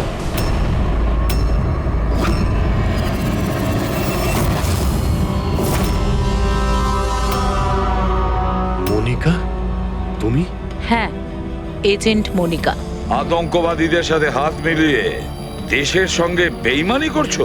কি করব এসিপি স্যার? দেখুন না, কত লজ্জার ব্যাপার। আমার সোনা চুরির প্ল্যানে আপনারা ফাঁসলেন না। ডায়না, তুমি এত খারাপ কাজ করবে আমি ভাবতেই পারিনি। তাহলে কি দুষ্যন্ত? কে? ও আমার নকল স্বামী? না না, ও তো মরে গেছে। ব্লাস্টের কয়েক মিনিট আগে আমার একটা কল এলো আর আমি বাইরে বেরিয়ে এলাম। প্রমাণ লোপাট করা তো আমাদের বাঁ হাতের কাজ। টপ এজেন্ট আমরা। টপের এজেন্ট? ভুল বুঝেছো তুমি। অপরাধী একজন সাধারণ মানুষ হোক বা টপের এজেন্ট হোক, আমাদের থেকে সে লুকোতেও পারে না, পালাতেও পারে না। মিশিকার লাল রঙের ফ্রক থেকে সোনার আড়ালে আতঙ্কবাদীদের মুক্তি। তার মানে এই ডাকাতির প্ল্যান এসব সাজানো ছিল। এরা আতঙ্কবাদীদের মুক্ত করতে চাইছে। আর এই ফ্রকের কারণে আমি আমার জীবন বাজি রেখে দয়ার নকল বউ হওয়ার নাটক করলাম, যাতে আমি দেখতে পাই সিআইডি মিশিকার ফ্রক থেকে কোনো ইনফরমেশন পাইনি তো। কিন্তু আফসোস, আমি এই কাজটাই করতে পারলাম না, তাহলে এই ঝুট ঝামেলাটাই হতো না। এখনো কিন্তু খেলাটা পাল্টে যায়নি। আমাদের ফাঁসিতে ঝোলাবে।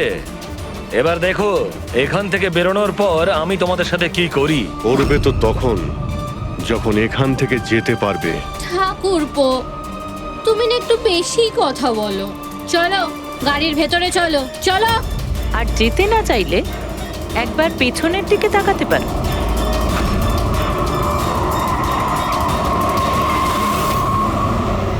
বানি, দামিনী আর মিশিকা, এদের তিনজনকে বোম দিয়ে উড়িয়ে দিতে আমাদের 3 সেকেন্ডও লাগবে না। বুঝতে পেরেছো তো? গাড়িতে গিয়ে বসো সবাই, তাড়াতাড়ি। এই চল রে। অভিজিৎ, পুরবি, দয়া।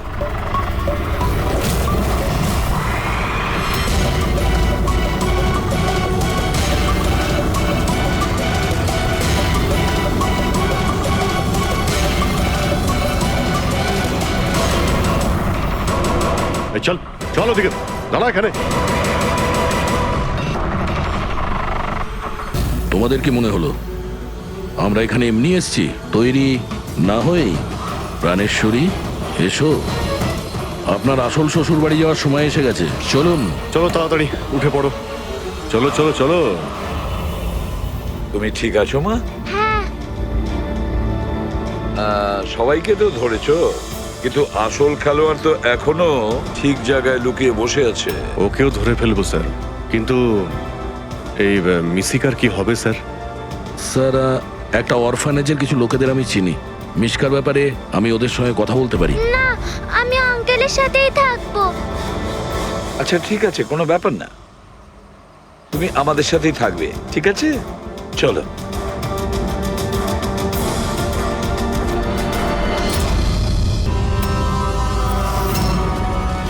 বৌদি, বৌদি, দাদা, আশিকা বৌদি, বৌদি, বৌদি, বৌদি, বৌদি, থ্যাংক গড বৌদি, বৌদি, বৌদি, এইসব হলো কি করে? কে করেছে এইসব? মরে গেছে বকুল, ঝামেলা শেষ। মেরে দিয়েছে, সব শেষ, মেরে দিয়েছি। শুধুমাত্র মেরে দিয়েছি বলেই প্রমাণ হয় না যে ওই বকুলকে মেরেছে। এটাও তো হতে পারে যে ও আরো কিছু বলতে চাইছিল। হ্যাঁ,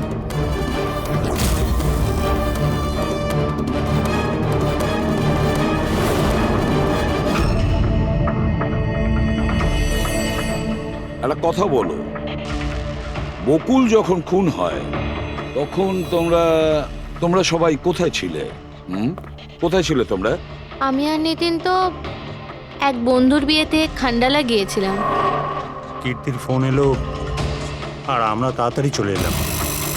আমার বিজনেস মিটিং ছিল হোটেল কিটসে। ওখানে একজন ক্লায়েন্টের সঙ্গে ডিনার ছিল। নিতিনের ফোন পাওয়া মাত্র আমি এখানে চলে আসি। আর আপনি কীর্তি, আপনি কোথায় ছিলেন? আমি তো বাইরে গেছিলাম। কীর্তি বাইরে গিয়েছিল, কাকাবাবু ক্লায়েন্টের সঙ্গে মিটিং এ ব্যস্ত ছিলেন, আর আপনারা দুজন খান্ডালা গিয়েছিলেন। আর সেই সময়ে বকুল আর আশিকা বাড়িতে একাই ছিল, তাই তো? বকুলদারও তো ব্যাঙ্গালোর যাওয়ার কথা হয়েছিল, দাদার 11টার ফ্লাইট ছিল, আর আশিকা বৌদি তো পার্টিতে গেছিল। আপনারা কেউ বাড়িতে ছিলেন না, তাহলে ব্যাঙ্গালোর যেতে গিয়ে বকুল ফিরে এলো কেন? আর এই আশিকা ও পার্টি থেকে ফিরে এলো কেন? সেটা আপনি গিয়ে আশিকা বৌদিকে জিজ্ঞাসা করুন না, যে বৌদি এত তাড়াতাড়ি কি করে ফিরে এসেছিল। বৌদি তো এটা বলে গেছিল যে বৌদি সকালে ফিরে আসবে। ওটা তো আমরা ওনাকে জিজ্ঞাসা করবই। এবার আপনি বলুন যে আপনি কোথায় ছিলেন তখন? আমার মা তো ব্যান্ড্রায় থাকে, আমার মায়ের হঠাৎ ফুড পয়জনিং হয়েছিল, আমি তো মায়ের কাছে ছিলাম, আর ওখান থেকে ফিরেছিলাম আমি। বাহ দয়া, প্রতিটা কথা এক্সপ্লেনেশন আছে। যে বকুলের খুনের সময় আমি ওখানে ছিলাম, এখানে ছিলাম, আমি ওখানে গিয়েছিলাম, সবকিছুর ব্যাপারে এক্সপ্লেনেশন আছে। কিন্তু সবাই মন দিয়ে শুনুন একটা কথা, যে সিআইডির কাছে কোনো সত্যি বেশিক্ষণ গোপন রাখা যায় না, সেটা সামনে আসবেই।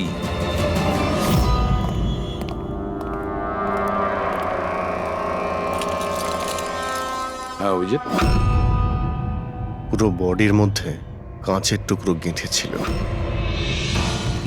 আরে হ্যাঁ স্যার, টেস্ট করেও দেখেছি স্যার, এখানে যে রক্তটা আছে সেটার কোথাও নেই স্যার। একটা কাজ করো, বাড়িটাকে খুব ভালো করে তল্লাশি করো, দেখো কিছু না কিছু প্রমাণ নিশ্চয়ই পাবে, তাই না?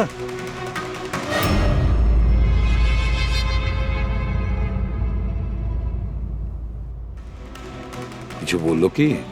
স্যার, ওর বক্তব্য ওর কিছুই মনে নেই। কিছু মনে নেই? আশিকা, তোমার কি মনে পড়ছে তুমি কীর্তিকে জ্ঞান হারানোর আগে কিছু বলেছিলে? মনে করো। আমার কিছুই মনে পড়ছে না। মনে করার চেষ্টা করো। কীর্তি বলছিল যে বকুলের খুন তুমি করেছো, এরকম তুমি নিজে ওকে বলেছো। কীর্তি মিথ্যে কথা বলছে, বকুলকে আমি মারিনি।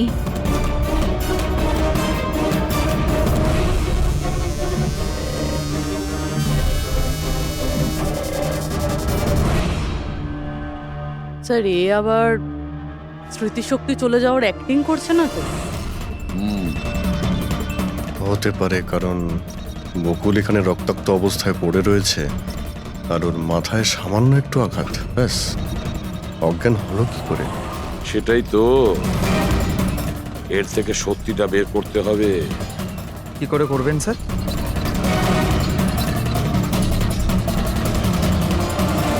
সত্যি কথাটা বলিয়ে নেব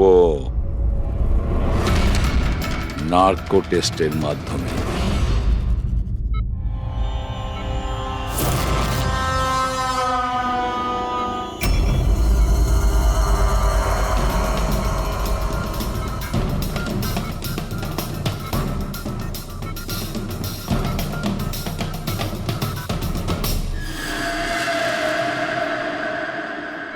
আঠারোই এপ্রিল রাতে যখন পার্টি থেকে বাড়িতে ফেরেন, কি হয়েছিল? আমি বাড়িতে ঢুকলাম, বকুল চিৎকার করছে। তারপর কি হয়েছিল? তারপরে আমি ঘরে গেলাম দেখার জন্য। কি দেখলেন আপনি? আমি গিয়ে দেখলাম যে বকুল ওখানে দাঁড়িয়ে আছে, ওর পিঠ থেকে রক্ত বেরোচ্ছে, আর আমি ওখানে একটা মেয়ের লাশ পড়ে আছে সেটা দেখতে পাই। আমি খুব রেগে গেছিলাম, আর আমি ওখানে পড়ে থাকা একটা কাঁচের টুকরোকে উঠিয়ে নিলাম।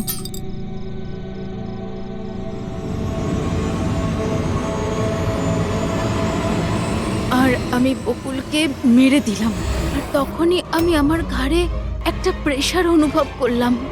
তারপরে আমি বেহুশ হয়ে পড়ছিলাম। বেহুশ হওয়ার আগে আমি দরজার সামনে একজন মানুষকে দেখতে পাই। কেউ একজন অরেঞ্জ কালারের জ্যাকেট পরেছিল। পুরুষ ছিল না মহিলা? একটা লোক। আচ্ছা, তারপর ও কি করলো? ও আমার কাছে আসছিল, মনে হয় আমাকে মারতে চাইছিল। আচ্ছা আশিকা, তুমি ওখানে কোনো মহিলার লাশ দেখতে পেয়েছো? হ্যাঁ, দেখেছিলাম। মহিলার লাশ? ওখানে তো আমরা কোনো মহিলার লাশই পাইনি। স্যার, আমরা তো বকুলের মার্ডারের তদন্ত করছি। এর মধ্যে আবার নতুন কেস এলো কোথা থেকে? কোন মহিলার লাশ? কে ছিল ওই মহিলা? আমি মনে করতে পারছি না, সবকিছু ধোঁয়া ধোঁয়া লাগছে। আচ্ছা, এ আমাদের বোকা বানাচ্ছে না তো? বুঝে উঠতে পারছি না এ কোন মহিলার কথা বলছে, কোন মহিলার কথা বলতে চাইছে। আশিকা, তুমি বকুলকে কেন মেরেছো? কেন মেরেছো বকুলকে? ঠিকই হয়েছে যে ও মরে গেছে। তাছাড়াও যদি বেঁচে থাকতো তাহলে আমাকে রাস্তায় ভিক্ষে করতে হতো। কেন? ঘাড় ধাক্কা খেতে কেন? চরিত্রহীন প্রমাণ করতে চাইছিল, ডিভোর্স চাইছিল আমার থেকে। আচ্ছা, ওই মৃত মহিলা, উনি কে ছিলেন? আমি আপনাদেরকে বললাম তো, মনে করতে পারছি না। দেখো আশিকা, আমরা ওখানে কোনো মহিলার লাশ খুঁজে পাইনি। তাহলে সেই লাশটা গেল কোথায়? আমার যখন জ্ঞান ফিরছিল তখন ওই লাশও ওখানে ছিল না। আর ওই যে ফ্লোরেসেন্ট অরেঞ্জ কালারের জ্যাকেট পরা লোকটা? ওটা খুবই অস্পষ্ট আমার কাছে, ওই দরজাতেই দাঁড়িয়েছিল। হতে পারে আমার জ্ঞান হারানোর অপেক্ষায় ছিল।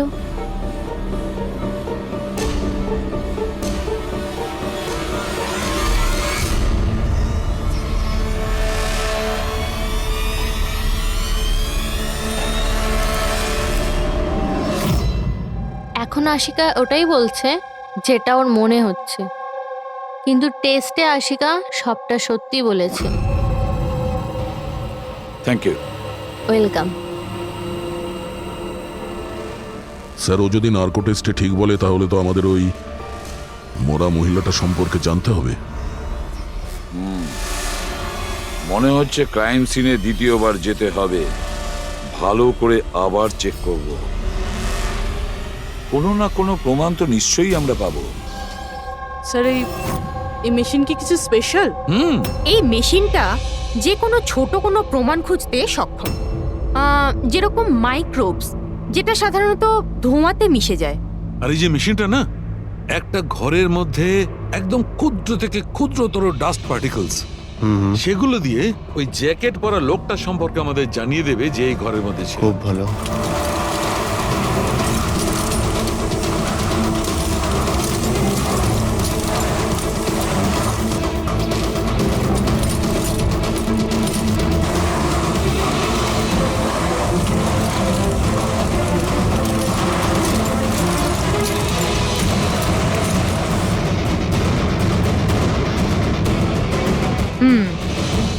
এই দেখুন, যেটা আমাদের নজর এড়িয়ে গিয়েছিল সেটাই মেশিনটা খুঁজে দিল।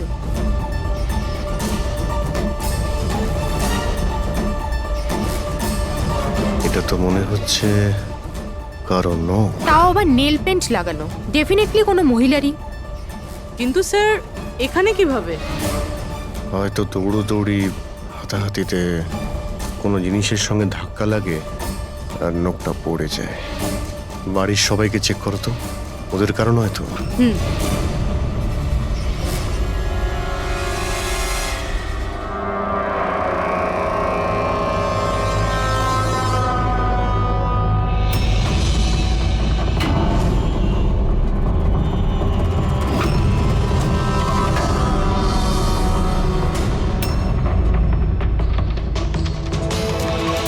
স্যার, হ্যাঁ, ওই বাড়ির তো কারণ নয়, হয়তো ওই মহিলার হবে যার লাশ আশিকা দেখেছিল। তাই তো মনে হচ্ছে।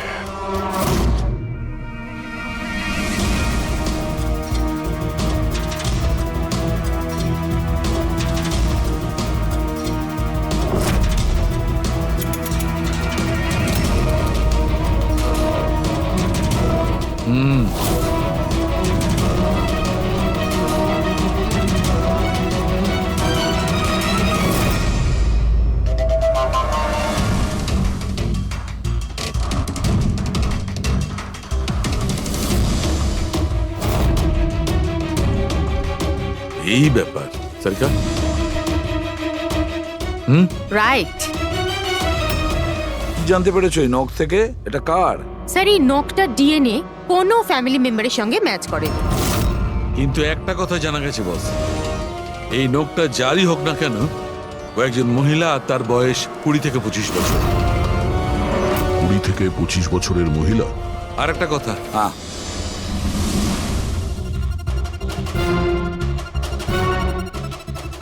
এই যে ছোট্ট ছোট্ট সাদা টুকরোগুলো দেখতে পাচ্ছ, এটা এটা বলতে পারো যে হাই পার্সেন্টেজ অফ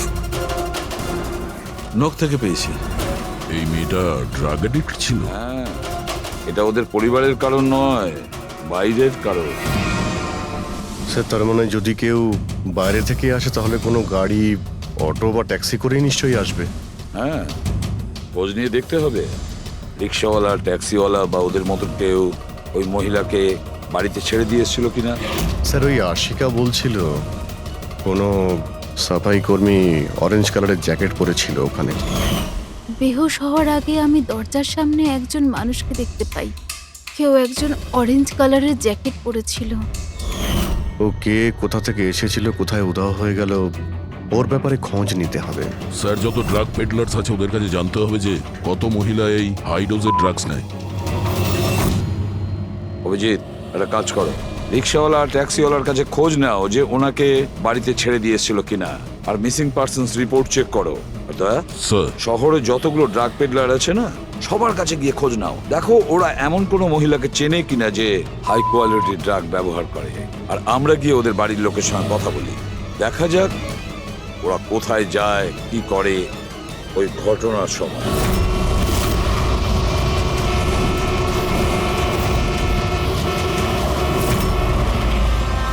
তোমাদের অ্যাসোসিয়েশন থেকে জানতে পেরেছি যে 10 তারিখ মানে পরশু রাতে তুমি শান্তিনিবাস বাংলোতে কোনো মেয়েকে ড্রপ করেছিলে। হ্যাঁ স্যার, ছেড়েছিলাম। তখন টাইম কত ছিল মনে আছে স্যার তোমার? প্রায় 1টা নাগাদ, ওই বাংলোতেই। স্যার ও নেশার ঘরে ছিল আর বারবার ওর স্বামীকে গালি দিচ্ছিল। হ্যাঁ স্যার।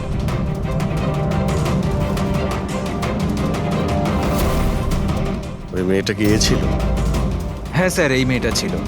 ওখানে বাংলোর আশেপাশে কোনো গন্ডগোল হয়েছিল কি? না স্যার, গন্ডগোল তো কিছু মনে হয়নি, সবকিছু নর্মালি ছিল। আর একটা গাড়ি দাঁড়িয়ে ছিল, একটা বাইক আর একটা গার্বেজ ভ্যানও ছিল। Garbage van? হ্যাঁ sir. Sir sir sir sir sir sir আমিও পরশুদিন একজন মেয়েকে শান্তিনিবাস বাংলোর কাছে নামিয়েছিলাম। কটার সময়? স্যার সম্ভবত 12:30 নাগাদ। আর তুমি একটা সময় নামিয়েছিলে? হ্যাঁ স্যার। আচ্ছা দেখো তো সেটা কি এই মেয়েটা? না না স্যার, এই মেয়েটা তো নয়। তাহলে একে তুমি একটার সময় নামিয়েছিলে আর 12:30টার সময় যে মেয়েটাকে তুমি নামিয়েছিলে তাকে আবার দেখলে তুমি চিনতে পারবে? একদম স্যার, নিশ্চয়ই চিনে ফেলবো। গুড, চলো। তোমাদেরকে যে যে প্রশ্ন করব তার সঠিক উত্তর আমার চাই। তুই যদি কেউ মিথ্যে বলো না তাহলে ভীষণ মুশকিলে পড়ে যাবে, বুঝেছো? স্যার মিথ্যে কথা বলে কেন নিজেদেরকে বিপদে ফেলবো? হ্যাঁ তাহলে বলো, যেদিন বকুল খুন হয়েছিল সেদিন কি চেতন তোমার হোটেলে ছিল? হ্যাঁ স্যার, উনি হোটেলেই ছিলেন আর উনি সব সময় ক্লায়েন্টের সাথেই ছিলেন। উনি ক্লায়েন্টের সাথে ডিনারও করেছেন। আচ্ছা ঠিক আছে, তোমাদের ক্লায়েন্টদের ডিটেলস চাই আমার, আর সেদিনের সিসিটিভি ফুটেজও। শিনা, কীর্তির মায়ের ফুড পয়জনিং কেন হয়েছিল? খাবারে কি মিশিয়েছিলে? আমি কিচ্ছু মেশাইনি, আন্টি তো বাইরে গেছিলেন। যখন যখন উনি ফিরে এসেছিলেন ওনার শরীরটা ভালো ছিল না। স্যার নিতিন আর সিয়া দুজনে সারাদিন বিয়েতেই ছিল। জিজ্ঞেস করার আগে বলছো, মুখস্থ করে এসেছো নাকি? না ম্যাম, যেটা সত্যি সেটাই বলছি। 11টার সময় ফাংশন শেষ হয়ে গেছিল। এরপরে বাকি রইল নিতিন আর শিয়া। ওরা কোথায় গিয়েছিল? স্যার ওরা মনে হয় নিজেদের রুমে চলে গেছিল।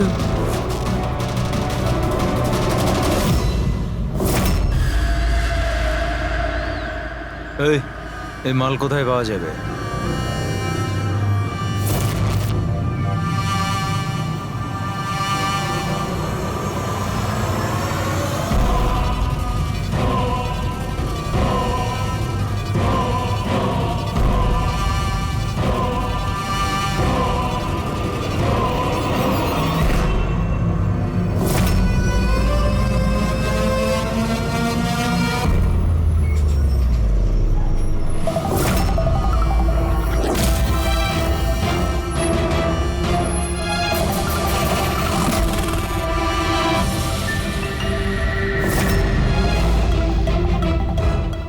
মাল চাই। পেয়ে যাবি। কতটা চাই? আর পেমেন্ট কিভাবে করবি? পেমেন্ট মাল ব্যবহার করার পরে। মাল ব্যবহার করার পর দেখ, পালানোর ব্যাপারে না চিন্তাও করিস না। আমার কাছে সমস্ত ক্লায়েন্টের ঠিকুজি কুষ্টি আছে, আর ওই কুষ্টিতে লেখা আছে আমার ক্লায়েন্ট ওভারডোজে মরবে, নয়তো আমার বন্দুকের গুলিতে। কিন্তু তোর কুষ্টিতে লেখা আছে জেল যাওয়া। ওই সব মহিলার ফোন নাম্বার আমার চাই, যাদের তোমরা ড্রাগ সাপ্লাই করো। তাড়াতাড়ি দাও।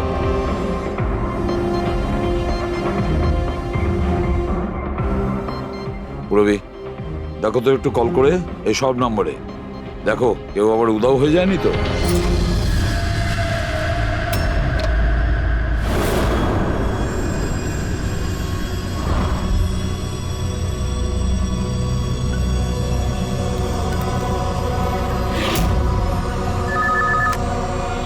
হ্যালো। আচ্ছা, আমি সোনারিকার সাথে কথা বলতে পারি?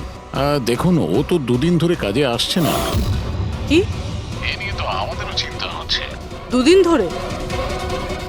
ঠিক আছে, থ্যাংক ইউ